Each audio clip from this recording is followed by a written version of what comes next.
A major theme park here in the UK has just shown us a new roller coaster and area that is coming to the park in 2026, boasting the park's first roller coaster with inversions, including a zero-G stall. Today, I'm going to take a look at the concept art and give you all the information, including some exclusive info that you might not know. And we're going to take a look at the construction of this area so far, from the outside of the site and briefly from the inside. Subscribe if you enjoy. So here we go then, the Viking themed land. Yes, I think we do. Oh, we do have to walk around this.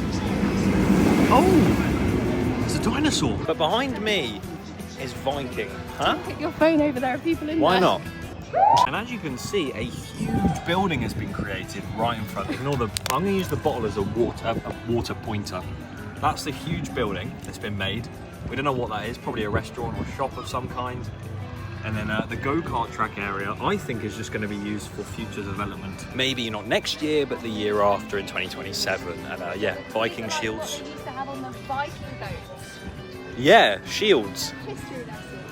No, but But there's loads of like iron girders and stuff down here. Really don't know what's going on, but we're going to find out in this video.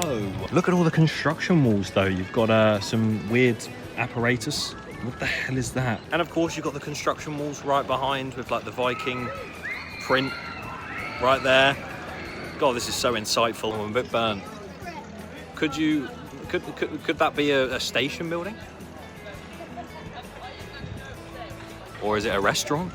Some sort of, oh, I'm really in the sun there. I'll cover it up. Could there be some sort of viewing area out looking onto this side, which let's go have a look now. Here's a look at those footers on the ground there. Is that the station or is that some sort of lift hill? Looks like it could be a vertical one. Oh, I don't know. And then some diggers over there. Yeah, I mean, I'm speculating right now. But yes, we're going to find out everything later. Be very cool. More footers over there as well. Loads of like wooden planks and stuff. More footers. So this coaster is going to be on this side and go out quite far. It's going to be a big ride, and then of course it goes underneath Cobra, which let's go and take a look up there now.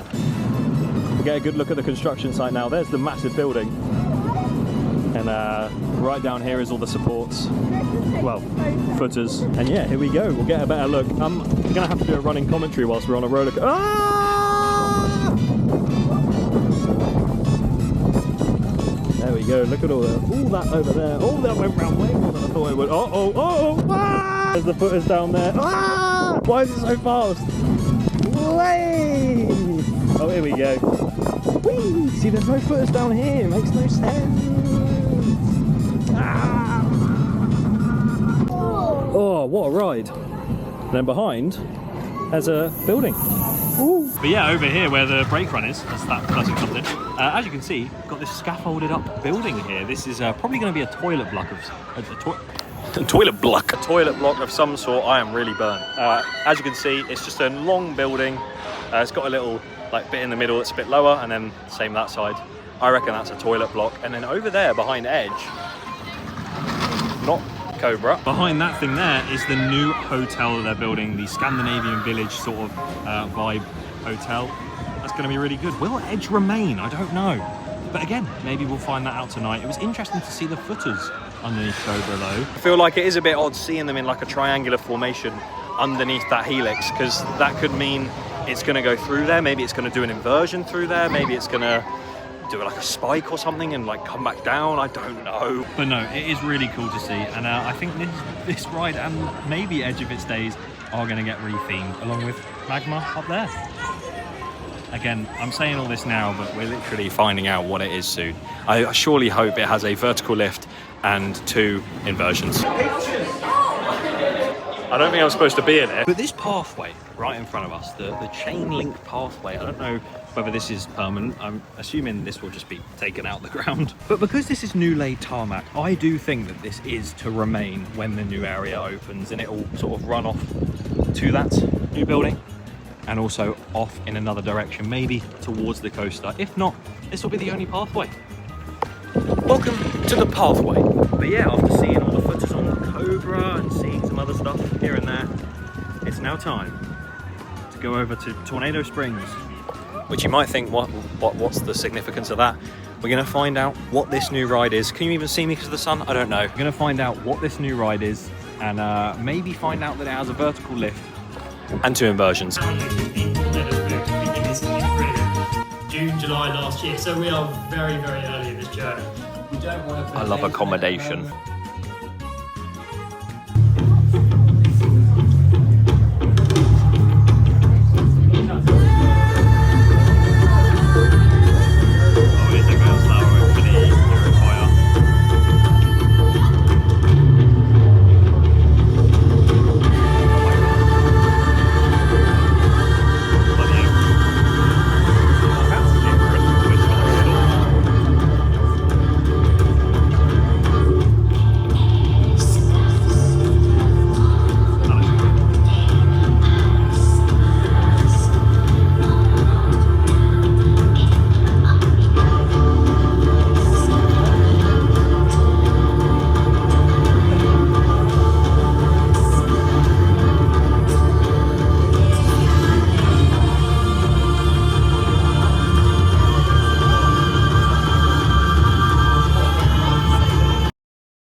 Hello everyone, I'm outside of Storm Chaser. It's currently closed, no minutes, and it is deserted around here. Like all the rides are stopped. There's a silent disco going around the corner, but let's act like I'm the only one here. Oh. The Viking themed area of Valgard then. Obviously you saw the announcement just then. I've put the video in if that's better quality than the one I filmed because I was trying to peek around a corner and it wasn't working. That entire area with the whole re-theme of Cobra and all the buildings you can see in the concept art, it looks really good. I was not expecting a Gerstlauer Eurofighter. I feel like that's quite an older ride that you don't really see much nowadays, especially in the UK. We literally just lost one as well. At first I thought they were getting a speed clone, but it had a vertical lift and 2 inversions, so it could have been. But no, the theming looks like it's going to be within the sort of realms of this theming in Tornado Springs, where it's going to be amazing to look around, and it's going to have so many little like subtle things that just really add to it, such as even like the little fences around there and like the windmill towers. There's gonna be so much stuff like that. My initial thoughts, I was really hoping for a Max Striker, as you probably already know if you are an avid viewer of this channel, because I couldn't stop talking about that when I would talk about Paultons. But am I gutted it's not that? And am I sort of sad that it's a Eurofighter? No. After seeing the layout, if it was a generic Eurofighter like you get at, I don't know, Adventure Island, where it just goes down the drop and then it does like a cut back and a loop and stuff, then maybe I would be disappointed. But it looks different enough that I think it's going to be really fun. It's got a massive airtime moment. There's a 0G stall on it. There's a really cool dive loop. Obviously that drop and the lift hill. It's going to go through Cobra as well. I think that's going to be amazing. And just the theming in general of that area looks incredible. We're also getting a wild swing by ART Engineering, which also looks great. I think that'll be probably one of the greatest flat rides at the park because it's not too thrilling, but also not too bad. Unlike that thing that is so sickening, it's unbelievable. I realise that makes me look like a wuss. I don't mean windmill towers, I mean Cyclonator. But yeah, the wild swing looks really fun. Hopefully it's elevated by concrete. Then towers can get that record washed. And of course the re-theme of Cobra as well. It's going like this nice green and it's being called a different name.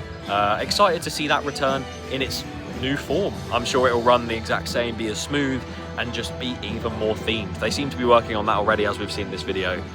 Just genuinely really excited for that. Some little facts that you might not have known. Magma and Edge and Cobra, I guess, are going to be leaving the park as their current form. Magma is actually being shipped off to somewhere else, and Edge is supposedly staying in the park somewhere. Ooh. Those will be closing on the 7th of September, so if you want to get your rides in on that, then come and do it before the 7th or on the 7th, because that's when it's going bye-bye. The Gerstlauer Eurofighter does have over-the-shoulder restraints, which does suck for a lot of enthusiasts because we were really hoping for a lap bar because it'd be really freeing. But I do completely get it. They have children and young adults and stuff that want to go on this as their first ever upside down ride. You don't really want to have the perception of lap bars because for some reason everyone thinks they're unsafe. When, I mean, Storm Chaser proves, not that it goes upside down, but lap bars are perfectly safe. But obviously that perception that's been given to everyone I can see why they want to go for over-the-shoulder restraints. And something else that was quite cool is the fact that the Wild Swing is going to have a 90 centimeter height restriction, which is insanely low for a flat ride of that nature. It won't go upside down, I don't think, but it will swing quite a lot, and it apparently is a really good ride. There's one coming to Plopsaland apparently, so might be able to experience that at some point. But again, that'll add to the nice flat ride lineup and be a very low height requirement. And the Eurofighter, bear in mind Soar is a 1.4 meter speed, I believe was the same at Oakwood, rest in peace. This roller coaster, the Eurofighter, is going to have a 1.25 meter height restriction. That's what they reckon currently. I think that's amazing. The fact they're getting that sort of coaster with inversions and a vertical drop, vertical lift hill with that low of a height restriction, it's going to mean more people can go on it and more people can enjoy it. I keep panning round, but Tornado Springs is such an amazing area, and I think this was the start of something. Even Lost Kingdom, I think this was the biggest sort of stepping stone towards this park reaching amazing heights, and I think this Viking area is going to do exactly that. There's a restaurant inside as well, and of course onwards from that, whenever the hell is happening, we're also getting that Scandinavian village accommodation. I thought that was in the next few years, but they don't know, so we're not going to know. But yeah, it's lovely here at Paultons Park to end the day on such a cool announcement. All I'll say is I'm going to recreate it in Planet Coaster 2, because that's what I do. Subscribe so you don't miss that, and subscribe as well for the Ghostly Manor opening day vlog type thing, because I'm doing a vlog, but at the same time I want to sit down and properly get my review in, because there's a lot to think about. It's a good ride. Yeah, subscribe. Bye. You see the construction walls? We're behind them, because we're currently in the area of the coaster. As you can see, right in front, all the footers. Loads of work going on already. Obviously not right now, because it's past the time that everyone works. But yeah, new coaster going here. We're gonna end the video in just a moment.